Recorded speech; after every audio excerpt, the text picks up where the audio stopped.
Sobat Lensa, ketemu lagi di podcast Suara Lensa, tempat ngobrol santai tapi penuh makna seputar kampus, dunia media, dan jurnalistik. Sebelumnya, perkenalkan aku Tiara Lestari yang akan memandu podcast kali ini. Di episode ini, kita bakal bahas satu topik yang mungkin jarang didengar orang, namun sangat menarik untuk dibahas, yaitu citizen journalism. Mungkin kamu pernah lihat video viral soal kecelakaan, demo, atau bencana alam yang pertama kali muncul bukan dari TV, melainkan dari akun Instagram atau Twitter milik pribadi seseorang. Nah, itu termasuk salah satu bentuk citizen journalism loh, di mana warga biasa yang menjadi sumber informasi secara langsung. Untuk ngobrolin hal ini lebih dalam, kita kedatangan narasumber nih yang spesial banget dan sudah berpengalaman di dunia media.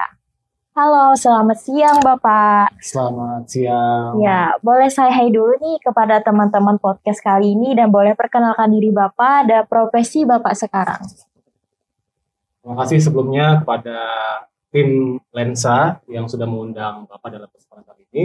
Perkenalkan, nama Bapak adalah Arafat Al-Hali. Kebetulan memang menjadi dosen di program studi bisnis digital, jurusan administrasi bisnis Politeknik di Banjarmasin. Dan selain menjadi dosen, Bapak juga masih aktif sampai sekarang menjadi presenter berita di salah satu lembaga penyiaran publik di Kalimantan Selatan. Tepatnya di TVRI Kalimantan Selatan. Semoga Sobat Lensa nontonin Bapak ya kalau Bapak lagi siaran. Salam Persma, Bapak lupa jadi salam Persma di awal ya. Iya. Jadi buat yang belum tahu, Bapak Arafat ini udah lebih dari 11 tahun aktif di dunia jurnalistik. Dan salah satu topik yang sering beliau angkat adalah human interest. Nah, kita langsung masuk ke dalam pembahasan aja nih, Pak. Sebelum menjadi presenter nih, apakah Bapak pernah mencoba menjadi citizen journalism? Ya, jadi kalau citizen journalism itu kan ada dua kata ya, citizen dan journalism. Artinya jurnalisme warga, ya. Yang mana semua orang, dalam hal ini adalah warga, masyarakat awam itu bisa melakukan sebuah peliputan. Nah, apakah Bapak sendiri pernah melakukan menjadi jurnalis warga? Sebenarnya hampir mirip yang Bapak pernah lakukan. Bapak waktu itu menjadi kontributor dari sebuah lembaga penyiaran tersebut dan memang menjadi seorang yang single fighter untuk melakukan peliputan. Jadi hampir mirip dengan seperti yang dikerjakan oleh jurnalis warga, cuman karena Bapak masih di dalam ada semacam kontrak ya, jadi Bapak masih menjalankan sebagai kontributor di sebuah lembaga penyiaran. Tapi kalau berbicara mengenai jurnalis warga, bisa dibilang tadi sudah Bapak sampaikan agak-agak mirip ya, karena tadi melaporkan suatu kejadian atau peristiwa yang terjadi di sekitar kita. Dari seperti peristiwa kebakaran atau mungkin bahkan musibah yang terjadi, kita menangkap sendiri. Kalau kita punya peralatan kamera sendiri, handphone sekarang juga sudah dibekali dengan kamera yang cukup mumpuni ya untuk bisa menangkap gambar. Nah, itu yang digunakan untuk bisa merekam sebuah kejadian. Lalu disusunlah rekaman-rekaman tersebut, kemudian disusun menjadi sebuah berita, lalu dilaporkan. Nah, itu kurang lebih adalah hal yang pernah Bapak lakukan sebagai kontributor, dan juga sebenarnya kalau orang awam harusnya juga melakukan sebuah peliputan dalam label menjadi jurnalis warga. Demikian juga yang harus dilakukannya. Jadi merekam peristiwa seperti apa yang terjadi, kemudian disusun, lalu dilaporkan. Tapi kan kalau yang di jurnalis warga agak susah ya untuk bisa membuat penyebarluasan informasi tersebut. Kalau di zaman dulu kan sosial media masih belum terlalu booming. Kalau sekarang kita media sosial juga sudah bahkan menjadi konsumsi utama dari masyarakat ya. Nah, kita berbekal dari akun media sosial aja itu bisa sudah menyebarluaskan informasi yang telah kita rangkum atau informasi yang telah kita dapatkan, kemudian di-share melalui akun yang kita. Itu mungkin sedikit gambaran seperti apa sih jurnalis warga itu bisa bergerak untuk bisa membuat sebuah sajian informasi di era media sosial yang sudah semakin masif ini. Dari pernyataan Bapak tadi itu termasuk definisi paling sederhana tentang citizen journalism ya Pak. Nah, kalau melihat perkembangan itu, sekarang sepertinya hampir semua orang bisa punya kesempatan untuk meliput, menyebarkan informasi hanya dengan ponsel di tangan. Nah, menurut Bapak nih, apakah setiap orang yang memegang ponsel di tangan dapat memberikan peristiwa, dapat membagikan peristiwa di media sosial, bisa disebut dengan citizen journalism? Dan bagaimana sih caranya kita membedakan dengan berita itu palsu atau asli? Ya, jadi apakah semua orang yang mempunyai perangkat kamera, baik itu di handphone ya, atau mungkin kamera mirrorless atau DSLR, karena kan sekarang juga sudah banyak ya masyarakat awam yang mempunyai perangkat-perangkat tersebut gitu, dan sangat mudah untuk didapatkan. Tidak semua yang memiliki perangkat tersebut bisa dikatakan citizen jurnalis atau jurnalis warga. Karena yang paling penting adalah untuk bisa menjadi jurnalis warga itu keakuratan informasi yang diberikan. Kalau kita misalnya mempunyai perangkat tadi, handphone yang ada kameranya, kemudian juga ada perangkat kamera DSLR atau mirrorless kita gunakan, tapi ternyata kita justru memberikan informasi yang tidak benar, yang palsu, akhirnya itu tidak menjadi tugas seorang citizen jurnalis yang sebenarnya, karena mengabarkan informasi yang tidak benar. Nah, tentu saja itu yang menjadikan perbedaan apakah setiap orang itu yang mempunyai perangkat kamera, baik itu melalui handphone maupun device lainnya, itu bisa menjadi citizen jurnalis ataupun tidak. Jadi tidak semuanya. Tapi kalau memang dari pribadinya masing-masing ada keinginan untuk bisa menjadi jurnalis warga, otomatis tadi yang paling penting adalah bisa memberikan informasi yang akurat ya ketika merekam suatu kejadian. Kemudian disusun informasinya, lalu disajikan, lalu disebarluaskan. Kalau kita tadi, seperti mau ulang lagi ya, merekam kejadian, ternyata kita justru mengabarkan yang aneh-aneh, yang menulis sesuatu yang ternyata tidak sesuai dengan kejadian sebenarnya. Itu kan akhirnya bukan menjadi citizen jurnalis yang diinginkan, yang sesuai dengan harapan dari masyarakat. Gitu. Nah, di tengah terbukanya ruang seperti itu, tentu ada hal-hal yang penting dan tetap perlu diperhatikan, terutama soal tanggung jawab dalam menyampaikan informasi. Nah, kita bicara soal sisi etika nih, Pak.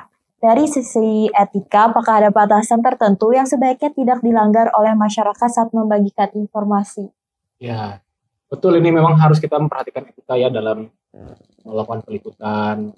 Misalnya kalau ada aktivitas dari orang yang kita wawancara, misalnya yang paling mudah aja nih, di sekitar kita ini kan biasanya nih ya banyak yang merokok. Nah, itu tidak boleh tampil dalam layar kamera kita. Jadi usahakan saat kita misalnya butuh wawancara nih sama orang tersebut, kebetulan orang tersebut sedang merokok. Nah, kita harus bisa mencoba untuk menegur beliau agar tidak merokok dulu saat kita melakukan pengambilan gambar, apalagi pada saat wawancara, ya kan?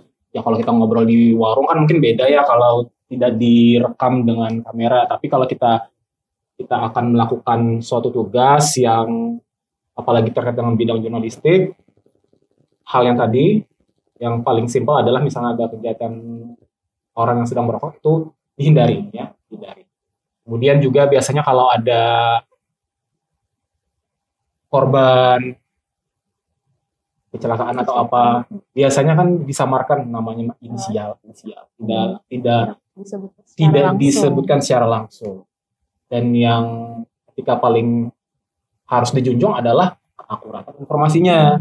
Ya, jangan sampai informasi tadi salah menjadi misinformasi. Itu dia. Wah, menarik melihat bagaimana aktivitas berbagi informasi kini bisa dilakukan siapa saja, bahkan sebelum media resmi meliput. Hal ini bikin penasaran juga nih soal sejauh mana pengaruhnya. Kita beralih ke pertanyaan selanjutnya nih Pak. Nah, sebelum media tiba nih, seberapa penting sih peran citizen journalism dibandingkan dengan reporter resmi saat menyebarkan informasi? seberapa penting? Oh, penting sekali sebenarnya keberadaan dari citizen jurnalis ini, karena dengan adanya citizen jurnalis, kecepatan informasi semakin semakin cepat dapatnya informasi yang kita terima oleh warga. Karena kenapa? Karena jurnalis warga itu kan biasanya berada di lingkungan sekitar ya. Nah, beda halnya dengan tadi reporter di sebuah ataupun jurnalis profesional yang mungkin saat itu berada di entah itu di kantornya atau di tempat lain. Artinya kan perlu jarak untuk bisa datang ke lokasi tersebut. Sedangkan mungkin yang orang tadi, si jurnalis warga tadi sudah berada di kejadian, ya di tempat ya, karena dekat dengan posisinya, otomatis dia akan lebih cepat menangkap momen-momen sehingga tidak ketinggalan momen-momen yang terjadi, misalnya gedung runtuh atau apa.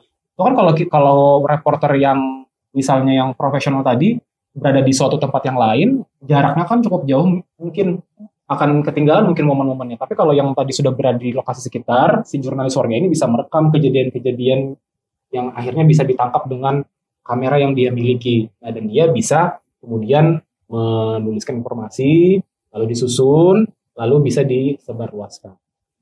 Sebenarnya itu bisa menjadi kekuatan bagi jurnalis warga ya. Dari kecepatan ketika dia mendapatkan informasi, itu adalah keunggulan yang dimiliki oleh jurnalis warga. Mungkin akan berbeda dengan tadi jurnalis yang sudah profesional, saat ada kejadian tersebut atau peristiwa yang memang terjadi tiba-tiba, itu akan kalah cepat dibandingkan dengan jurnalis warga tadi. Tapi kalau dari sisi kedalaman, kemudian juga memverifikasi, tentu si jurnalis yang profesional akan sangat detail dengan hal itu. Nah, tidak ada salahnya juga bagi jurnalis warga tadi bisa juga mempraktekkan apa yang dilakukan oleh jurnalis profesional ya, verifikasi datanya, kemudian juga memberikan informasi yang bagus atau yang baik dan tepat seperti apa, sehingga selain kecepatan tadi yang sudah dimiliki oleh jurnalis warga, ketepatan pun juga semoga bisa dikedepankan. Fenomena tersebut tentu menarik, apalagi kalau melihat peran warga saat situasi genting yang membutuhkan informasi cepat. Terus nih, bagaimana peran citizen journalism saat terjadi krisis seperti bencana alam atau konflik sosial? Apakah mereka justru bisa mempereruh keadaan? Sebenarnya ya, karena kan kalau jurnalis warga itu tidak melalui proses ini ya, editing, hingga sampai ke tim redaksi, karena dia sendiri biasanya yang ketika mendapat informasi dia sendiri yang menyusun, kemudian dia sendiri yang menyebarluaskan.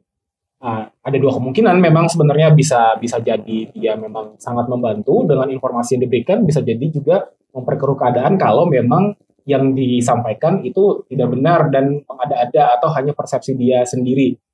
Tapi harapannya tentu yang diharapkan oleh jurnalis warga ini adalah tadi memberikan informasi yang tepat, sehingga dengan kecepatan tadi dia memberikan informasi justru sangat membantu masyarakat ketika misalnya terjadi musibah, kan ada longsor atau apa, misalnya ada gempa, dia yang melaporkan kejadian-kejadiannya, otomatis warga yang melihat mungkin akan bersiap-siap.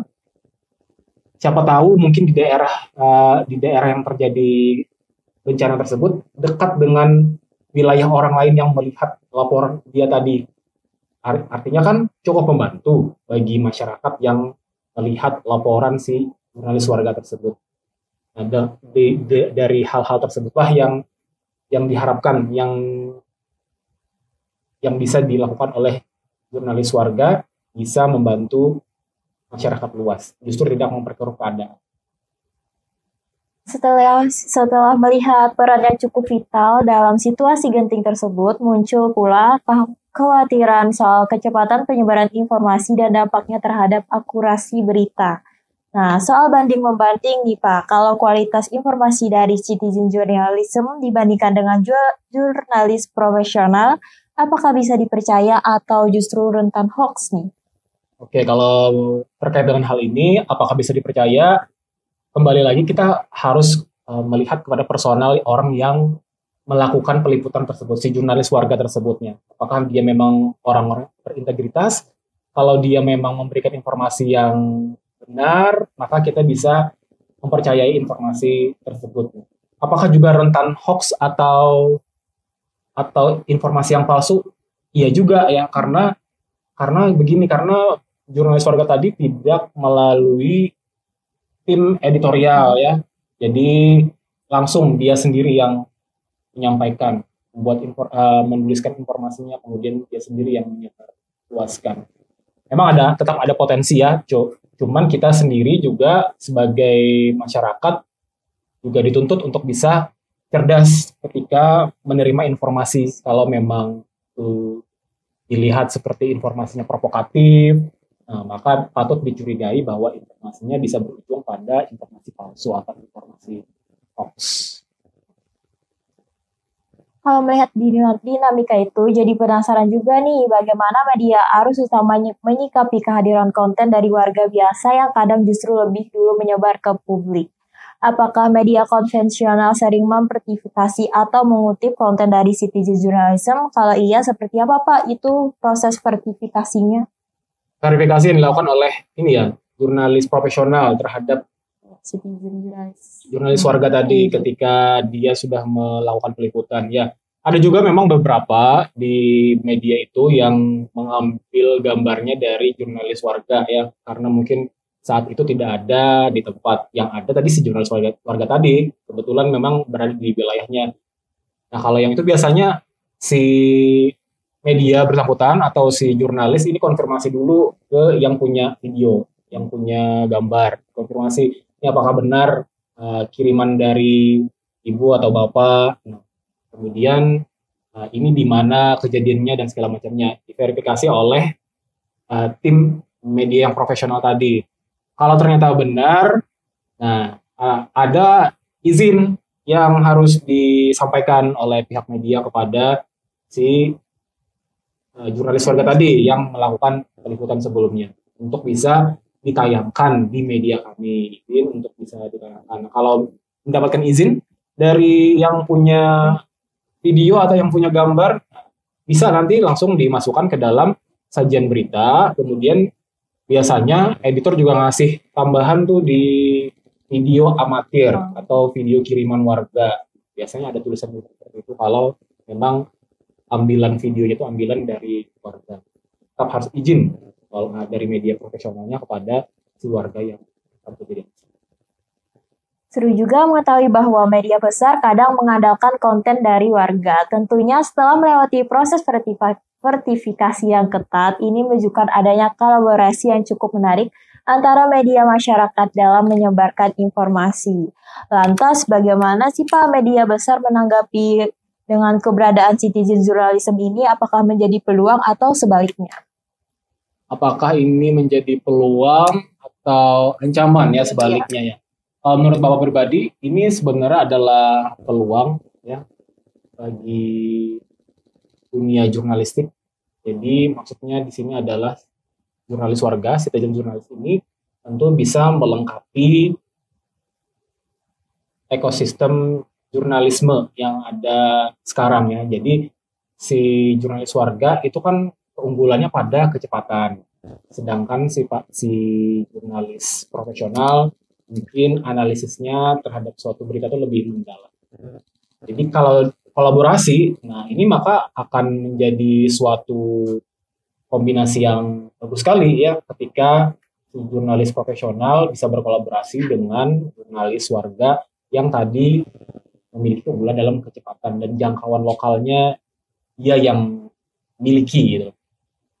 Jadi Bapak rasa ini adalah peluang di masa yang dari yang sekarang sampai masa yang akan datang adanya kolaborasi antara jurnalis profesional dengan jurnalis warga.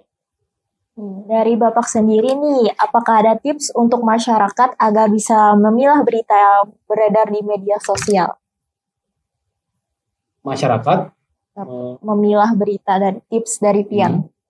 Bagaimana caranya masyarakat bisa memilih informasi ya? Iya. Ya, apakah kita bisa mengukur informasi ini benar atau salah? Ya tadi Bapak sempat menyebutkan tadi kalau dirasa memang beritanya itu adalah provokatif, nah ini patut dicurigai bahwa ini bisa jadi adalah berita hoax atau berita bohong. Kita juga bisa melihat apakah berita ini adil dan berimbang ya. Jadi kalau adil dan berimbang itu bisa uh, masih bisa kita kategorikan berita yang aman ya untuk bisa dikonsumsi oleh kita sebagai masyarakat. Kalau judulnya tadi yang mungkin aneh-aneh dan itu sudah provokatif, itu biasanya ada arah ke hoax ya, berita bohong. Bisa dari judul pun kita bisa sebenarnya melihat ininya, melihat kecenderungannya apakah berita ini bohong atau tidak. Tapi kalau bagus lagi adalah membaca isinya secara keseluruhan. Nah, membaca isinya keseluruhan.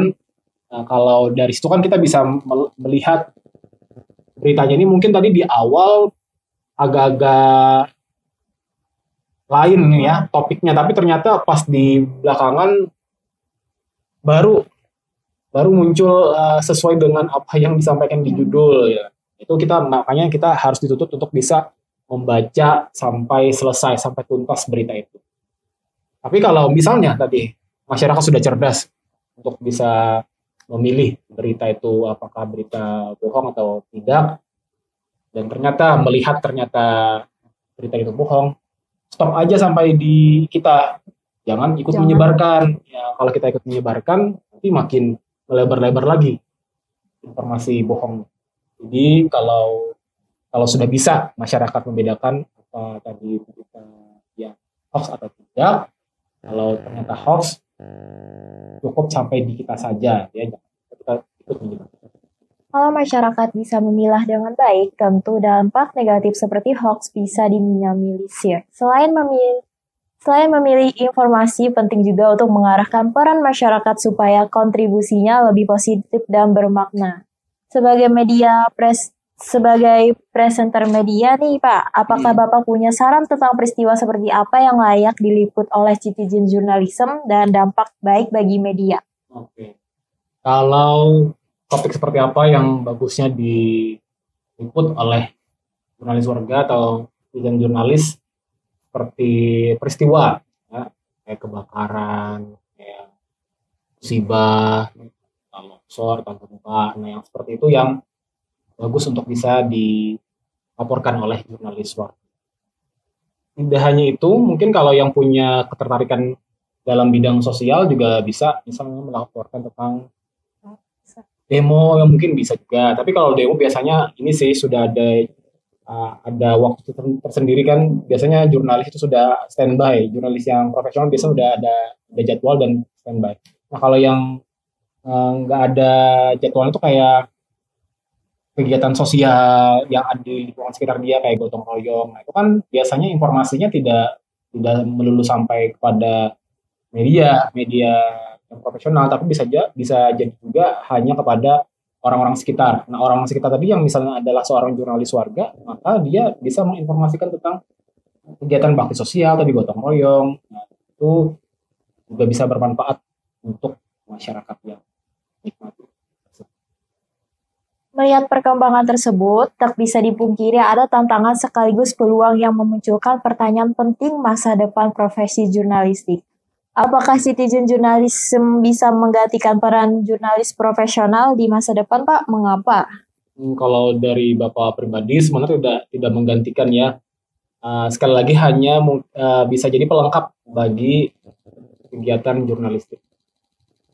Memang kalau kecepatan tadi yang dimiliki oleh si jurnalis warga adalah keunggulan ya. Tapi tidak Bapak pungkiri juga bahwa jurnalis yang profesional itu memang sangat dibutuhkan karena kedalaman menganalisis suatu berita, verifikasi datanya juga pasti dilakukan, kemudian sampai pada ruang editorial, sampai pada redaktur juga yang mencek informasi dan beritanya itu. Jadi Bapak rasa tidak menggantikan ya, cuman porsinya ya si jurnalis warga ini ya tadi bisa menginformasikan informasi yang berada di sekitarnya dan cepat untuk bisa disampaikan melalui melalui apa? Melalui mungkin platform yang dia miliki, melakukan akun media sosial, atau kalau mungkin juga mau mengirimkan ke media juga sebenarnya bisa. Bahkan dulu ya bahwa sempat lihat beberapa stasiun TV itu dia bahkan menyediakan program tersendiri untuk warga untuk mengirimkan liputannya masing-masing. Ada segmen tersendiri di program itu yang mengakomodir masyarakat atau warga yang telah meliput atau merekam suatu kejadian, lalu ditampilkanlah di media televisi tersebut, dikonsumsi juga akhirnya oleh audiens media televisi tersebut. Jadi Bapak rasa porsinya sudah tertakar ya untuk jurnalis warga seperti apa, kalau yang jurnalis profesional seperti apa. Jadi tidak bisa tergantikan si jurnalis profesional oleh jurnalis warga.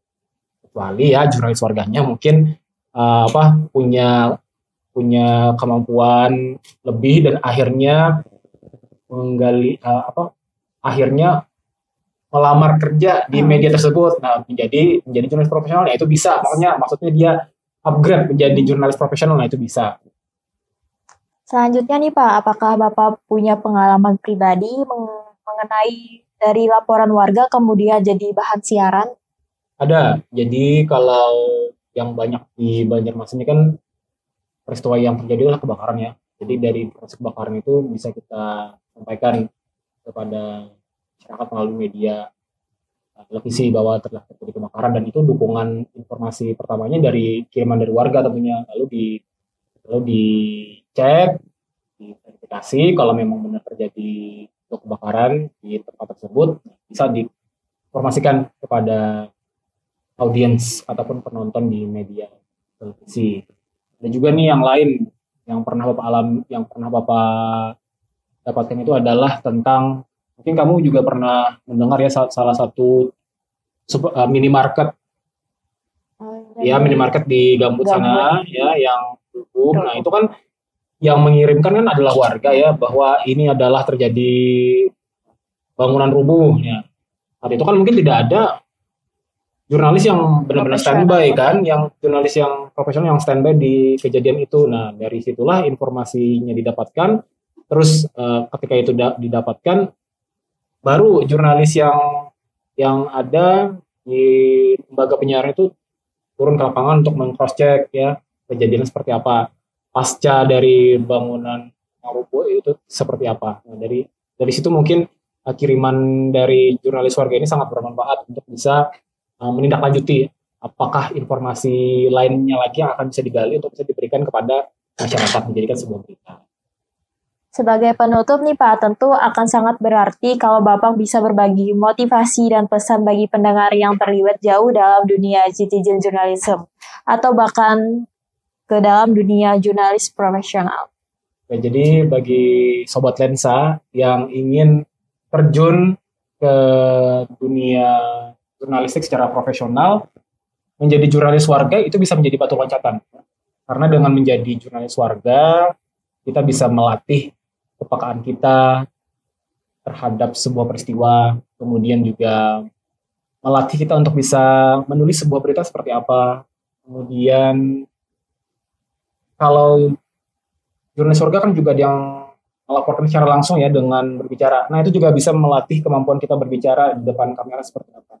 Dengan bekal-bekal seperti itu, ketika kita ingin menjadi jurnalis yang profesional, sebelumnya telah terjun ke dalam dunia jurnalis warga, otomatis akan semakin mudah diterima di sebuah lembaga penyiaran atau di sebuah media, sehingga kita bisa berkarir menjadi seorang jurnalis yang profesional lewat batu loncatan menjadi jurnalis warga. Jadi jangan takut untuk bisa merekam sebuah kejadian yang benar, yang tepat memberikan informasinya, agar bisa menjadi sarana latihan bagi kita untuk bisa menjadi jurnalis yang lebih profesional. Wah, banyak banget nih insight yang kita dapat dari Bapak Arafat soal bagaimana warga bisa ikut aktif dalam menyampaikan informasi yang bertanggung jawab dan secara langsung.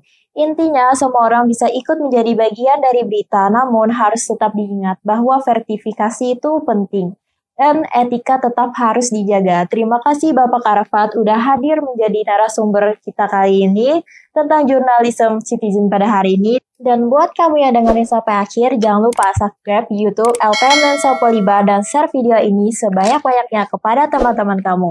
Sampai ketemu di episode berikutnya, tetap kritis, cerdas, dan tetaplah menjadi warga yang peduli.